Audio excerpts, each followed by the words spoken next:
is the official podcast from Podbean, featuring podcasting interviews, best practices, and helpful tips.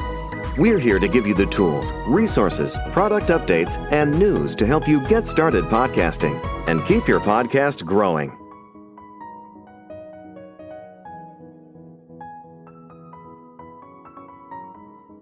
Hello, and welcome everyone. We are so excited to be here with you today for our December live stream from Podbean Storytelling Podcast Week, and we're here with some incredible podcasters today. My name is Norma Jean Belenke. I am the head of events here at Podbean. I'm going to read our brief intro, and then we will hand it off to our host of today's panel, Christine Job. So welcome back everyone to Storytelling Podcast Week and our December panel, BIPOC Wellness Podcasts. Cultivating tools and resources for a great new year, in collaboration with Flourish and the Foreign's Christine Job, and featuring Tangia Renee Estrada of BIPOC Podcast Creators, Dr. Kelley Alvarado-Young of the Wellness Chisme Podcast, and Kelley Bonner of the Black Girl Burnout Podcast. For those of you who may be joining us for the first time, Storytelling Podcast Week has live stream sessions like this one with top podcasters and storytellers from scripted fiction and nonfiction podcasts from across our world and our imaginations. We also have exclusive recorded episodes on the Storytelling Podcast Week channel. Storytelling Podcast Week and today's broadcast is brought to you by Podbean. We're a podcast hosting and monetizing platform and home to over 640,000 podcasts. To start your podcast, head over to podbean.com today. And now we'll jump in with Christine Job. Hello and welcome. Hi everyone. To be here, I'm Christine Job, and I want us to jump in really quick. For us to do is I would love for everyone to introduce themselves, how they got into podcast, spiel about your podcast. And let's do it like this. Let's do Dr. K, Tangia. Well, thank you, Christine. I appreciate the opportunity to be in community with you all. I'm Dr. K, and I use she, her, ella pronouns, and I come to you from the occupied homelands of the Spokane, Palouse, and Nez Perce peoples of Eastern Washington in the U.S. And the podcast, Wellness Chisme Chat, was something that happened over a conversation with some of my best friends. I went to grad school and continue to have this amazing group of Latinx identified friends. And we were talking about just what does wellness mean? And we had such a great, robust conversation. And I said, you know what? Maybe somebody else might want to hear this. And I heard the Nielsen diversity report last year in which they talked about one of the fastest growing segments of podcast listeners are Latina women. And that's the community that I wanted to talk to and said, why not me? So over a weekend, I went on the school of YouTube and figured out how to podcast and used my computer and just started putting stuff out there.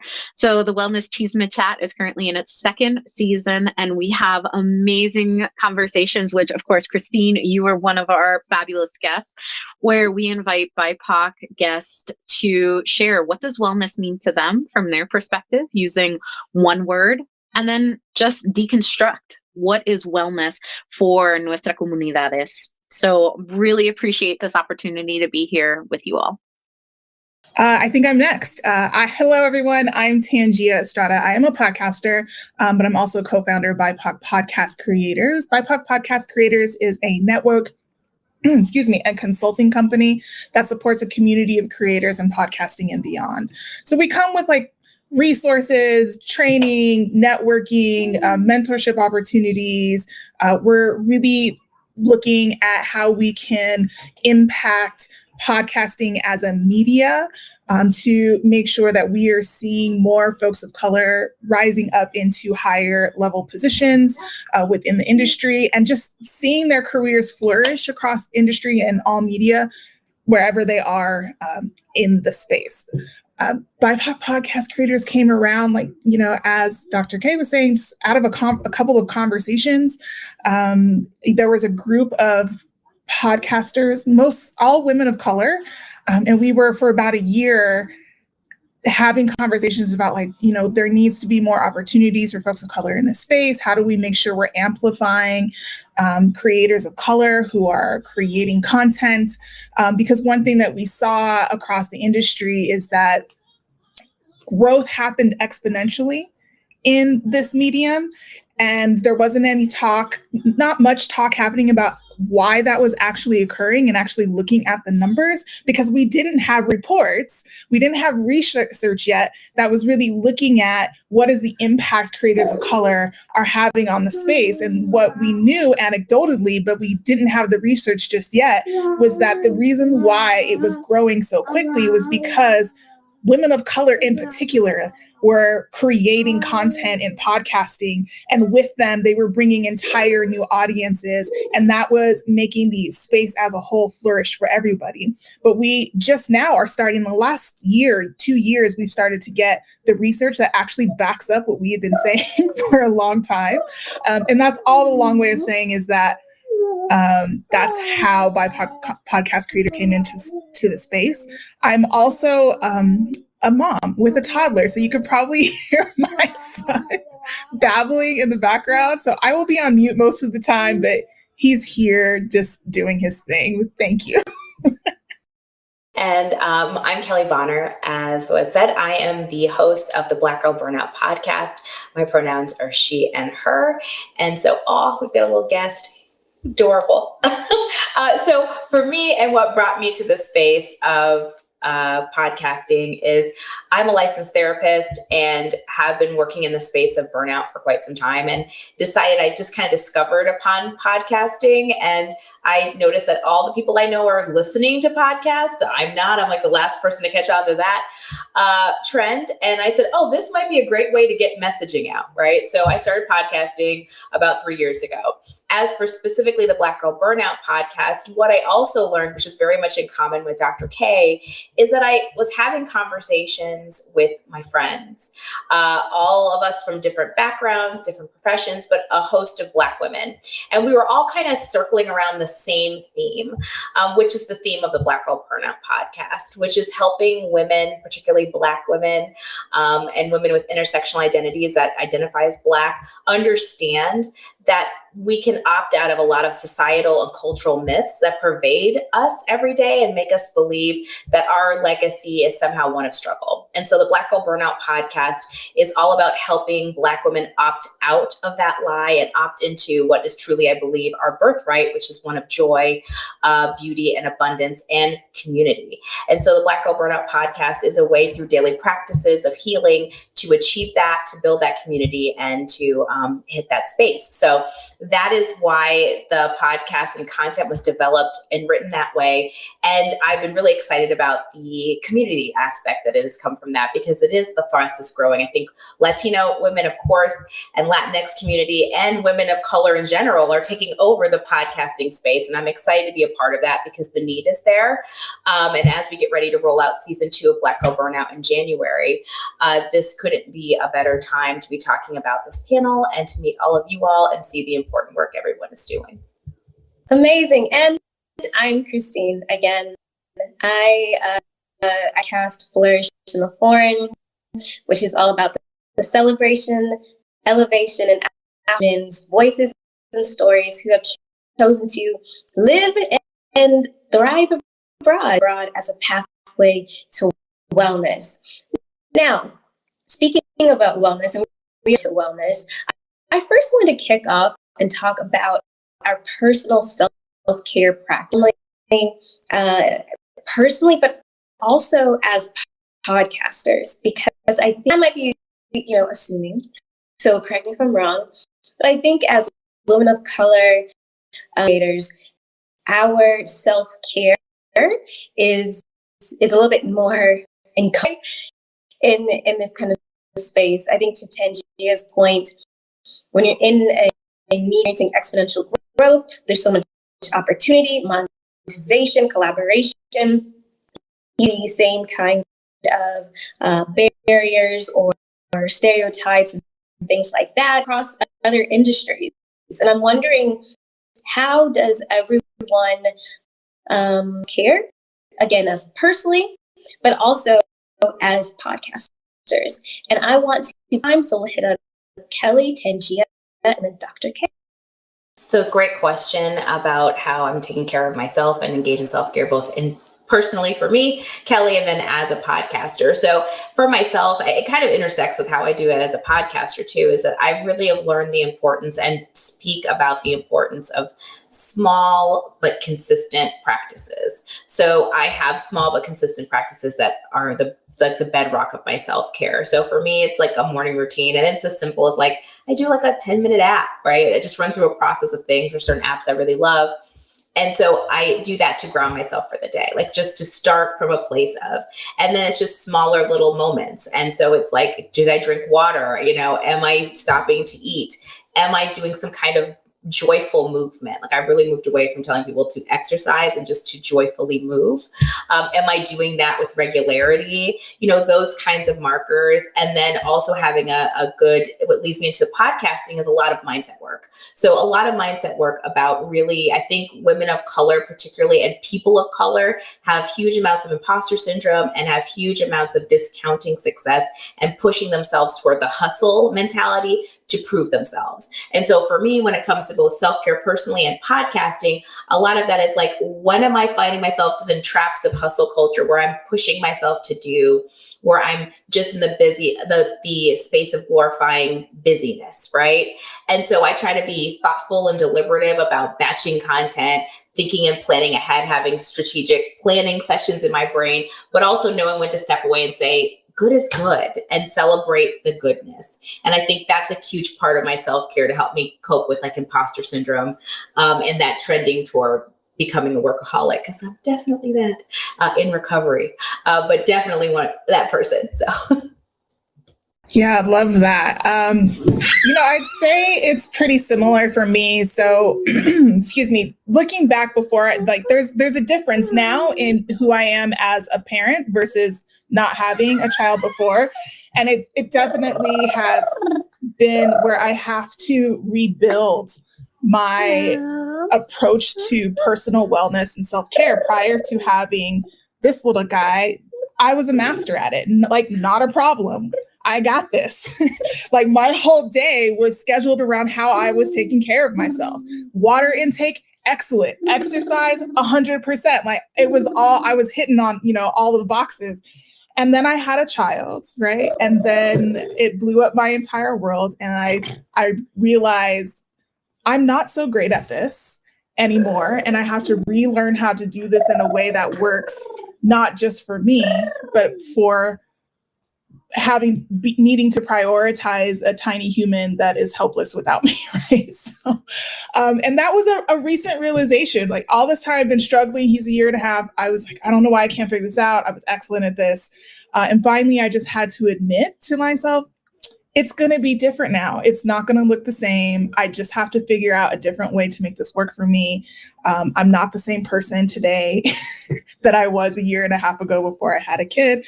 And so it's been, for me recently, very much a learning process on how to reprioritize myself and saying, what does this look like? How does this work for me now? It doesn't have to look the way other people make it look. Because I think what I realize as being a parent, there's that hustle culture that tells you to just go, go, go, go. But there's this subculture of hustle moms that's like the next level of hustle culture that I didn't even know existed.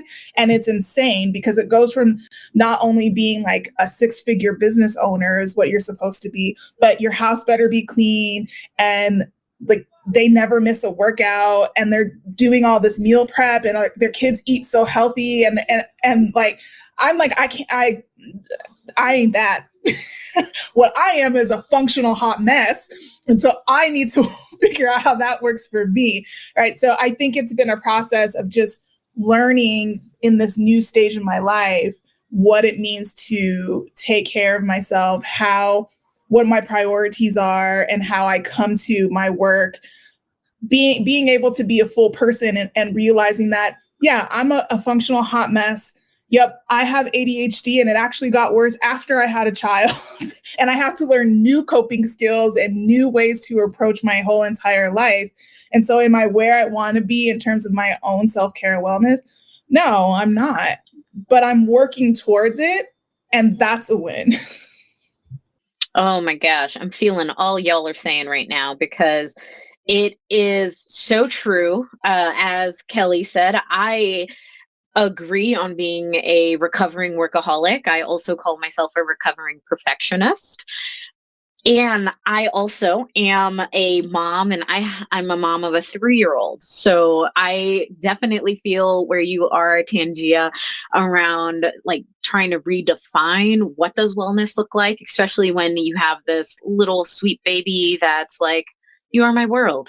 And believe me, there are days where I'm like, oh my God, please go find another world. Mommy doesn't want to be touched. It is real. And so I think going back to this fabulous question around how are we caring for ourselves, for me, the one piece has been reminding myself that I am a creator, and creation comes from rest. I am not here to produce. And I think that can be really hard, especially when it comes to a podcast. Folks are like, oh, you need a new episode every week. And I'm like, that's just not for me. Like, I try to batch my recordings, and have I released some of them? No.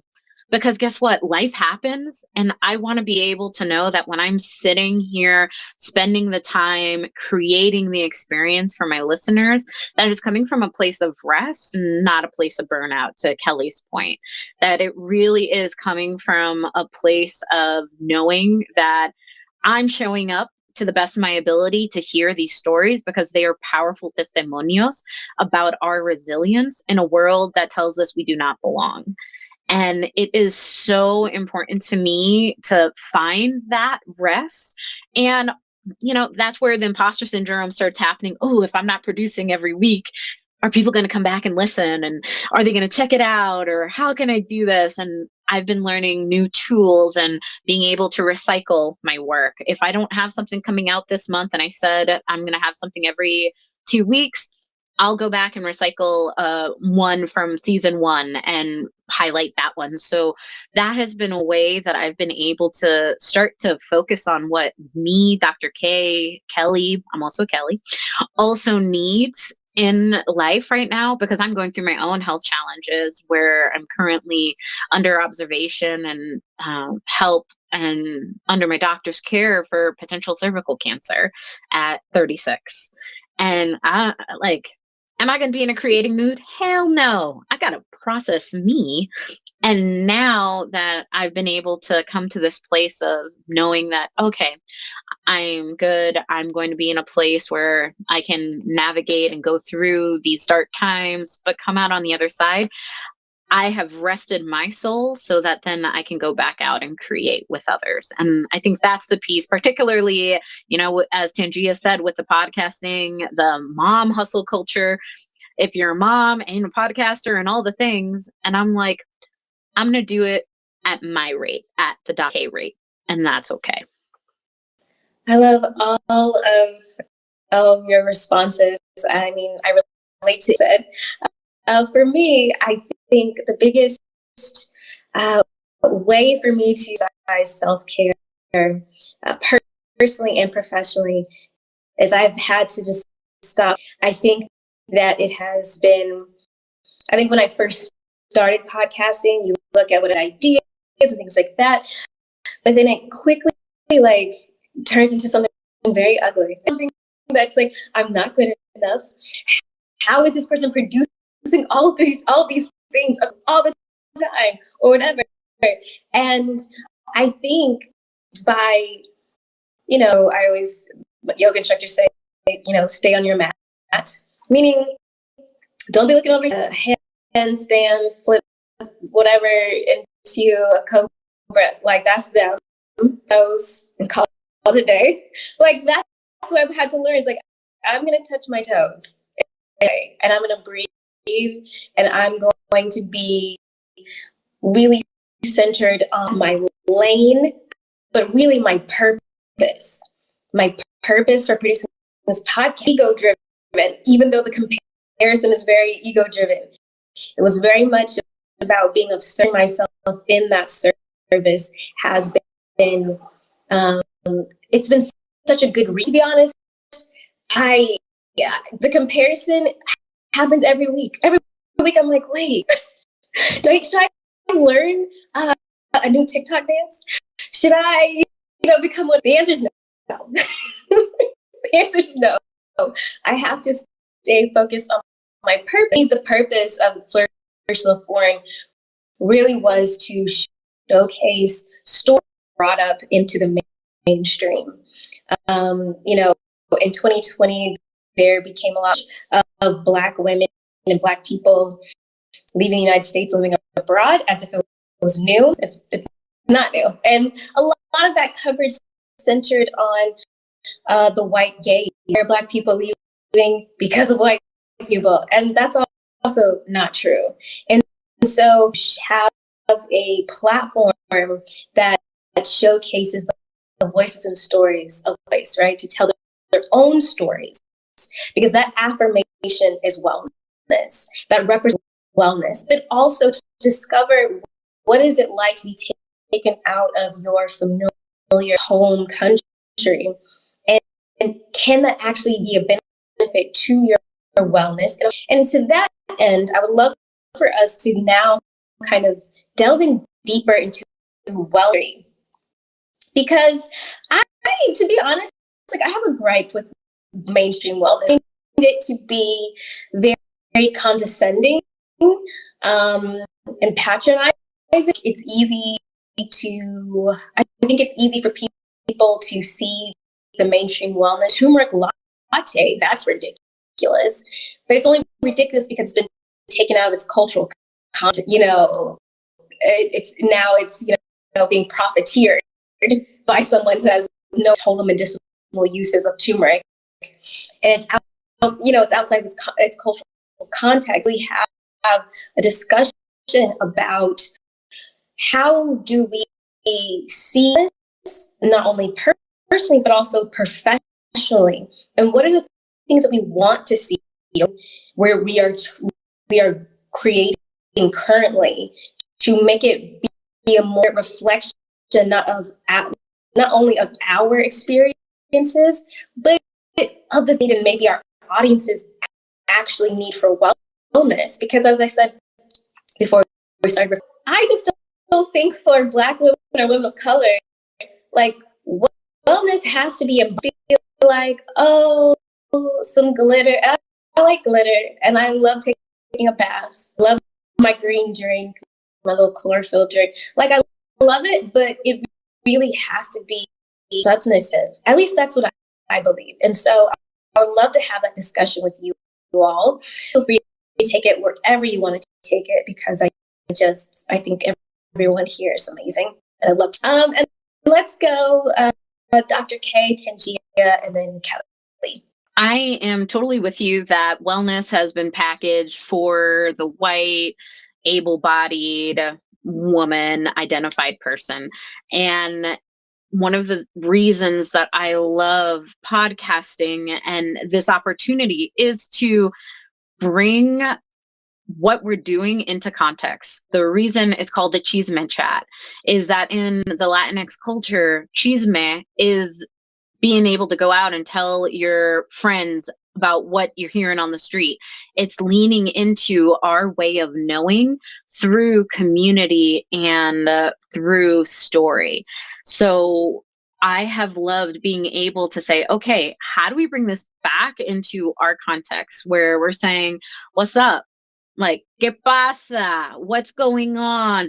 Using words that make sense to us and not having to code switch to hide who we are in the conversation and say, yeah, like when I went to the doctor, I had a hard time with it because they didn't understand my way of being as a Latinx community, that my diet was misrepresented, that, oh, you don't have a healthy diet because you're Puerto Rican and all you do is eat fried food. I'm like, nah, believe me, I love fried food. Pero that's not all I eat. Like, I actually eat rice and beans, great complex carbs, right?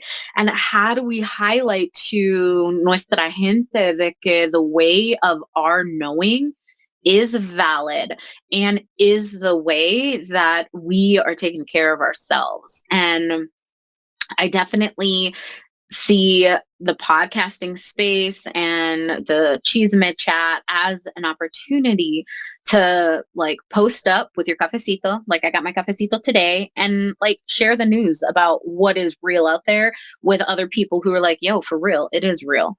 And that ability to build a platform as a Latinx, as a Latina creator, as a BIPOC creator is the best part about these spaces. Because I'm not doing my podcast for people who are white.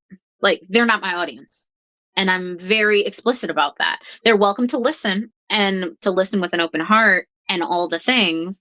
But who I'm talking to are people who identify as BIPOC. And that is so important to me, to be able to go into a space where I don't have to say, okay, I'm going to be here for all people. Because guess what? I'm not here for all people. I do that in my work life, and they pay me to be there for all people. And I am very okay with that. And that is our agreement upon our exchange.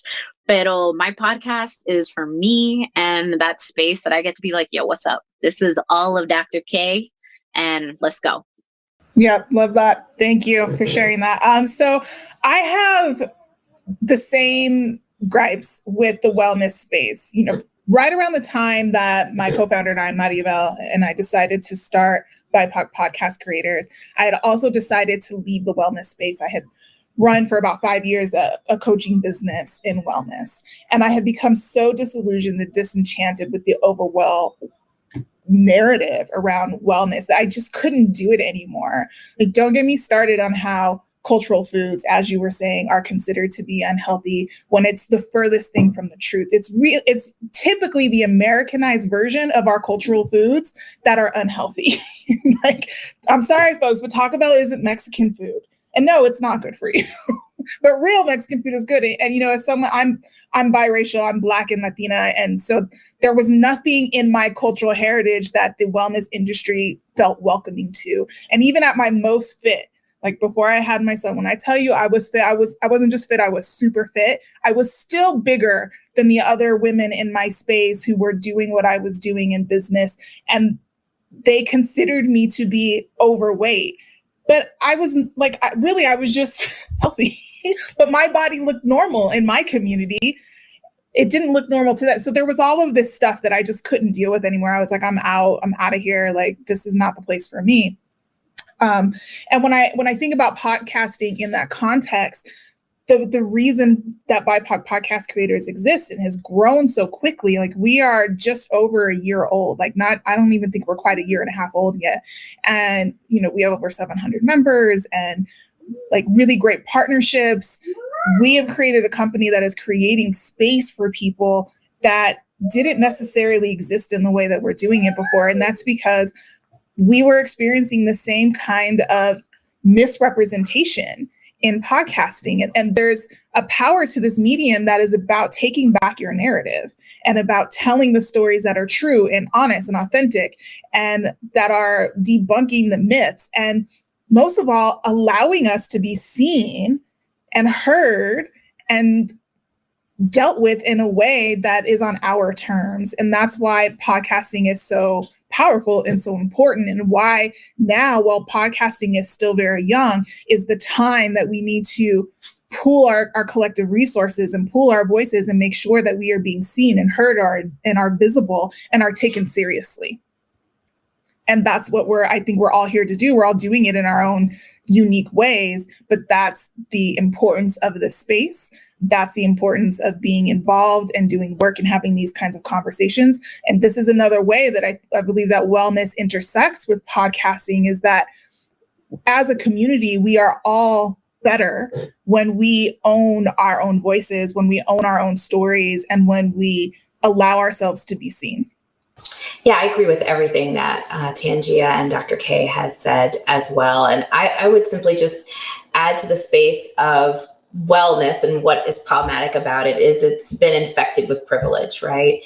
Is that wellness has become a place where people have arrived, like it's a condition, like I've arrived to being well. So you see these montages of people working out and becoming like a size 4 and yay, yay, yay. And these people with like, bowl baths that the average person could not afford.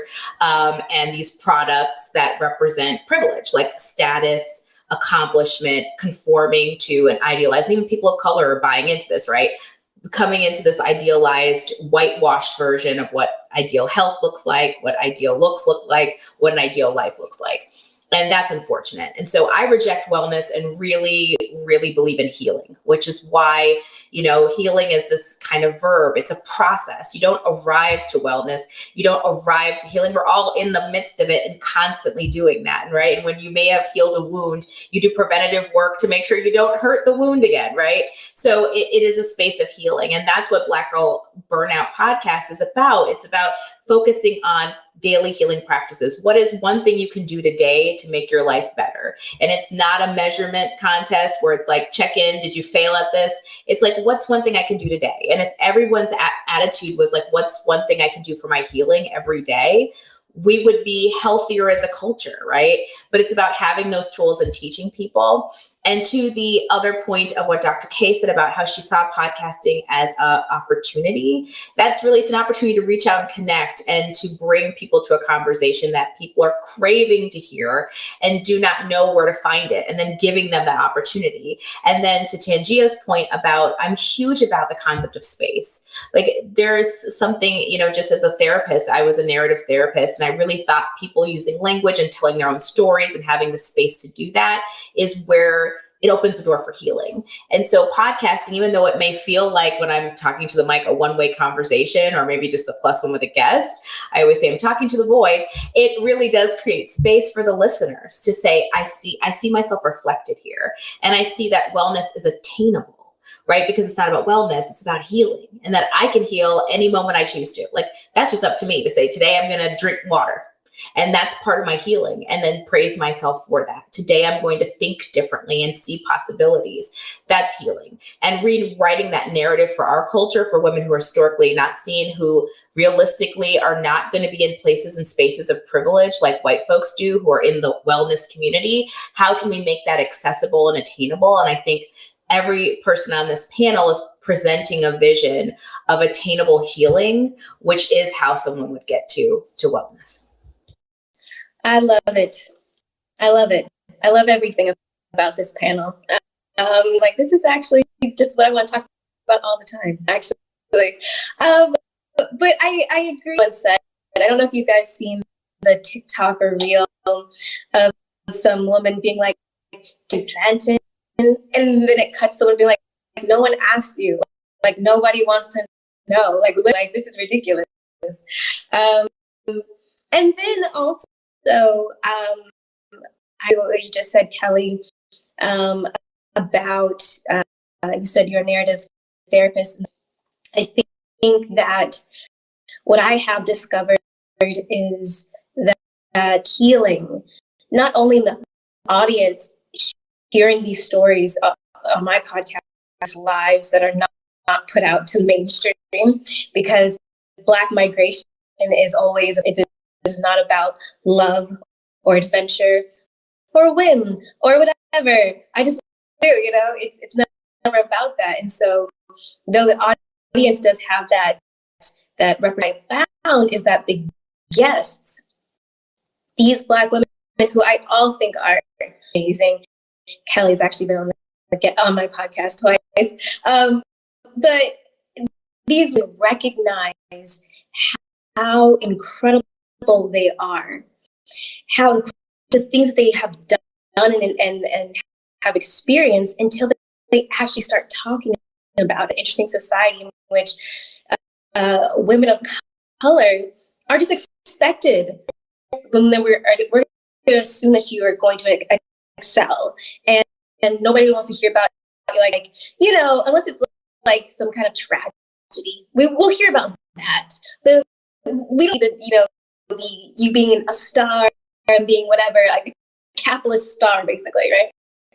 What my guests have found, I think they've found profound healing and affirmation because they haven't had the time in this kind of fast-paced world to the things that they've gone through, the choices that they've made for their own just healing and adventure, the power of podcasting.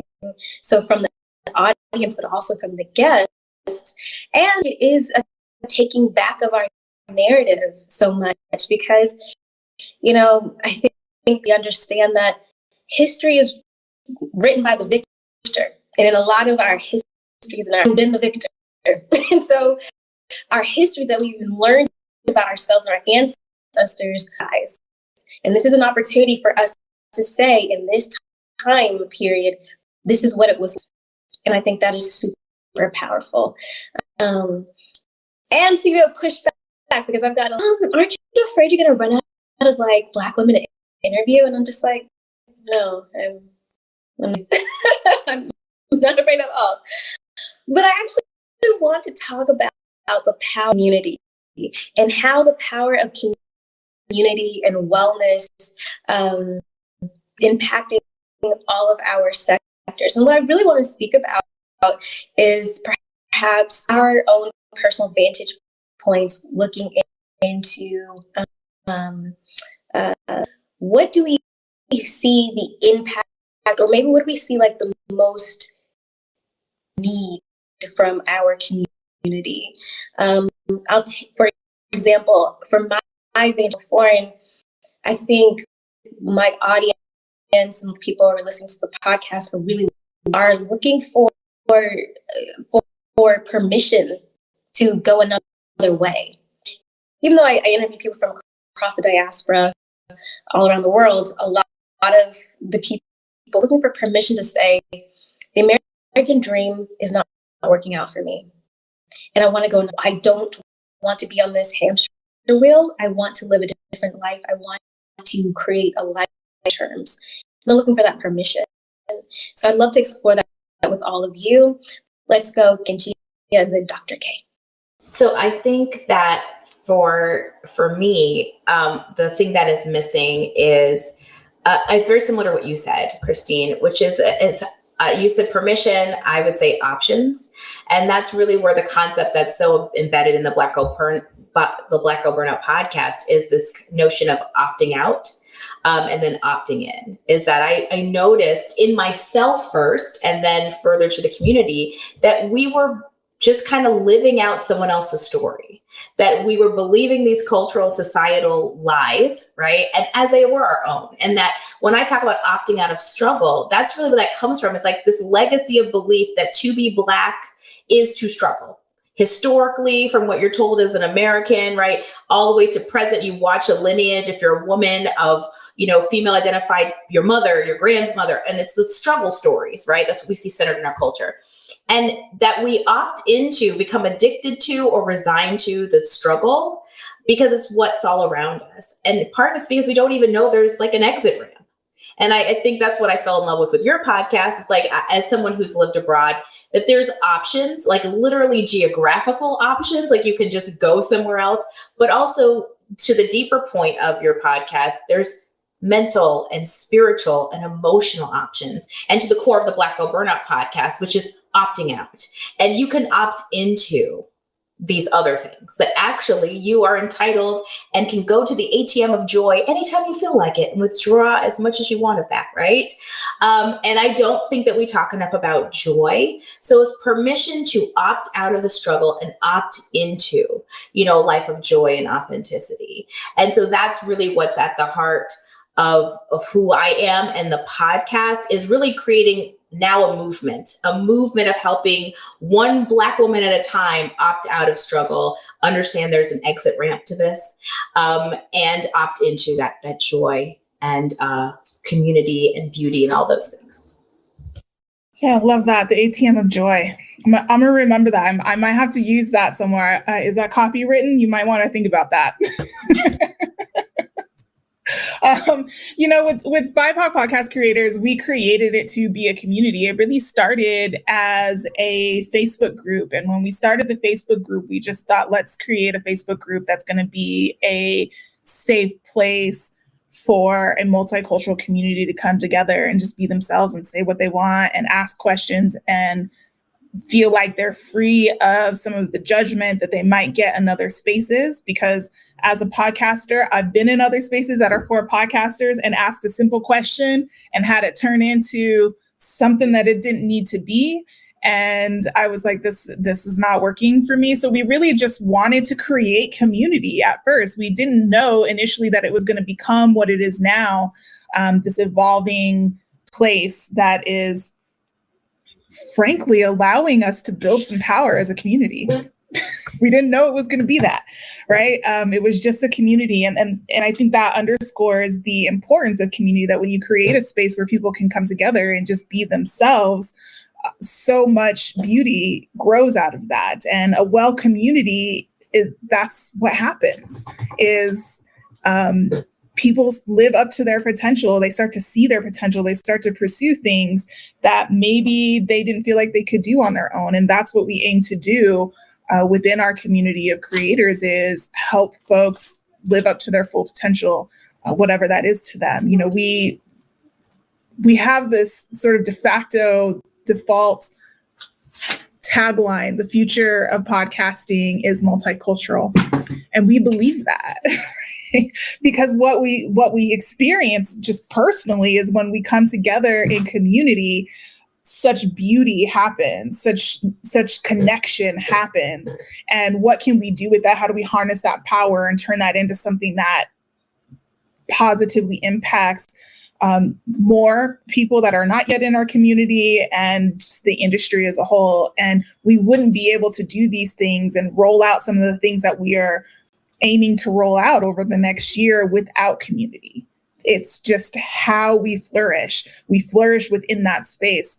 And so that's why it's so important. I think that's why it's so important in podcasting, that when we find our communities, we grow and we create opportunities for ourselves, is the other thing. Again, retweet everything that's been said here today around the ATM of joy and creating our communities and enhancing it and providing those opportunities to find what our future looks like. And for me,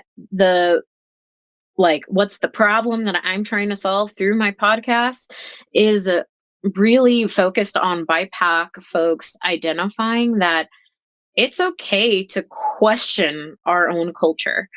And that sometimes is really hard, especially as a Latina, where you do not question your elders. It is the way it is. And you perpetuate this history of minimization, of policing, of insert all the issues in our community. And what I'm really trying to highlight in this podcast is that we are able to actually live from a place of hope and action. We are ancestors' wildest dreams. We have that opportunity to create a future that makes sense for who we are and to be able to inform the future's 7 generations forward.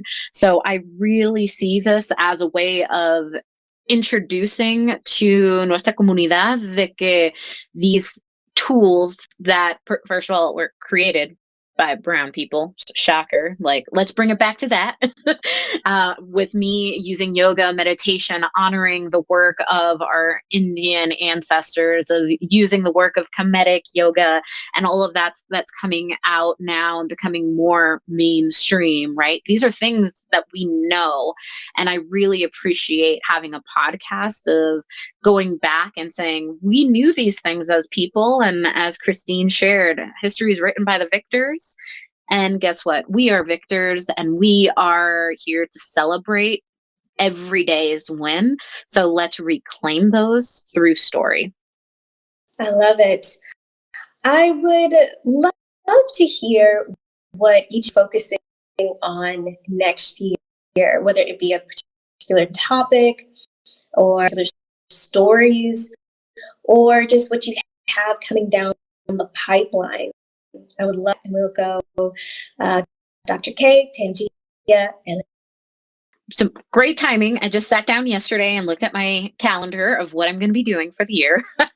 And so for me, my focus is confidence. That's where I'm really leaning into what does it mean to be a confident Latina and be unapologetic about it, especially knowing that there are all the stereotypes in the work world and just in the space around the stereotype of the spicy Latina, the fiery Latina.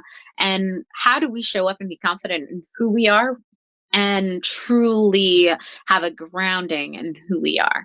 So that is going to be my focus for the next year, confidence. Love that, confidence. That's an important one.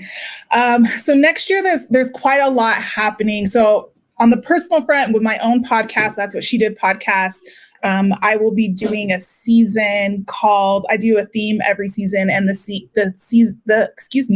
theme of the season is She Knows Money. So it's all women of color who are experts in how to get money, what to do with money when you get that money, and how to make more money and make that work for your family and your community. So lots of experts talking about money from their perspective. And I think it's going to be great. I'm really excited about it. There's some heavy hitters on there coming up for next year. And then for BIPOC podcast creators, we have a super busy year. We're really focused on building out more strategic partnerships. We call our partners collaborators. So if you want to partner with us, you want to collaborate with us in building something that really matters, let us know. So we are focusing on more strategic partnerships. We're rolling out some opportunities to help small business owners in the podcasting space grow their businesses and get some more promotion. That's available to our members now. So if you're watching this or listening to this and you're a member, go back into the group and find the link because it's there. People keep asking me about it. It's there. Pay attention to the newsletters. It's all rolling out over the next year.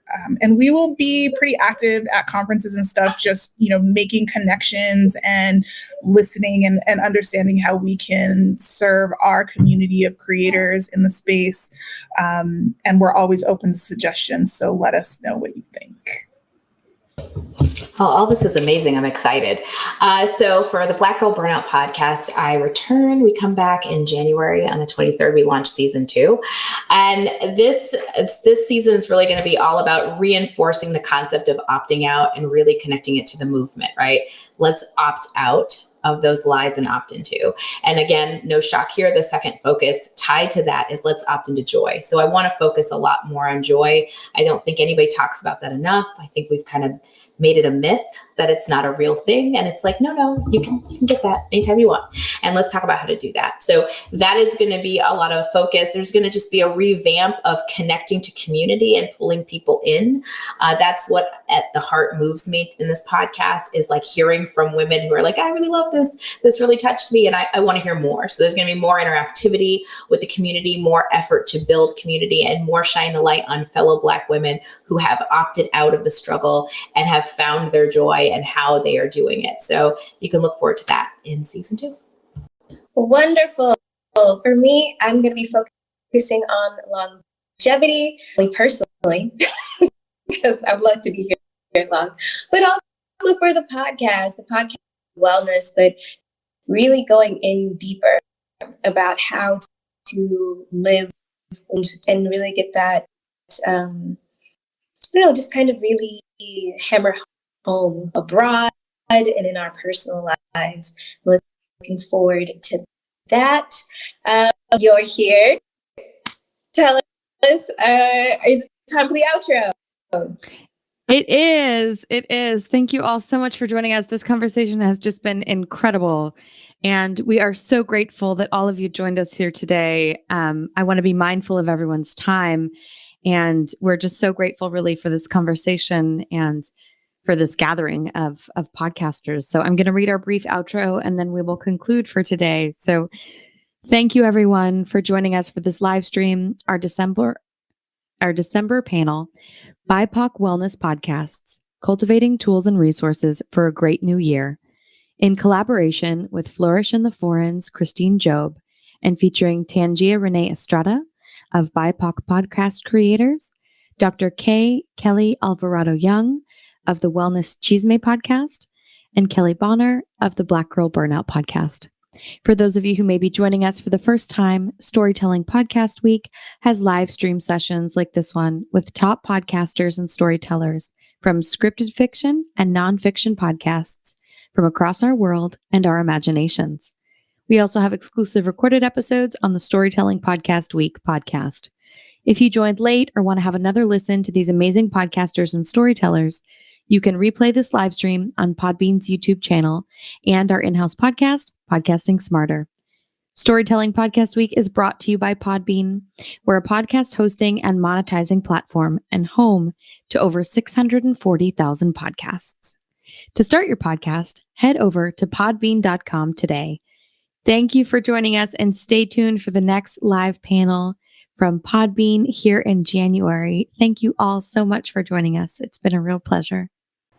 Thanks for joining us for this replay of our live event episode. If you have any questions about podcasting and want to get in touch with the Podbean team, reach out to us at podcastingsmarter@podbean.com. Happy podcasting!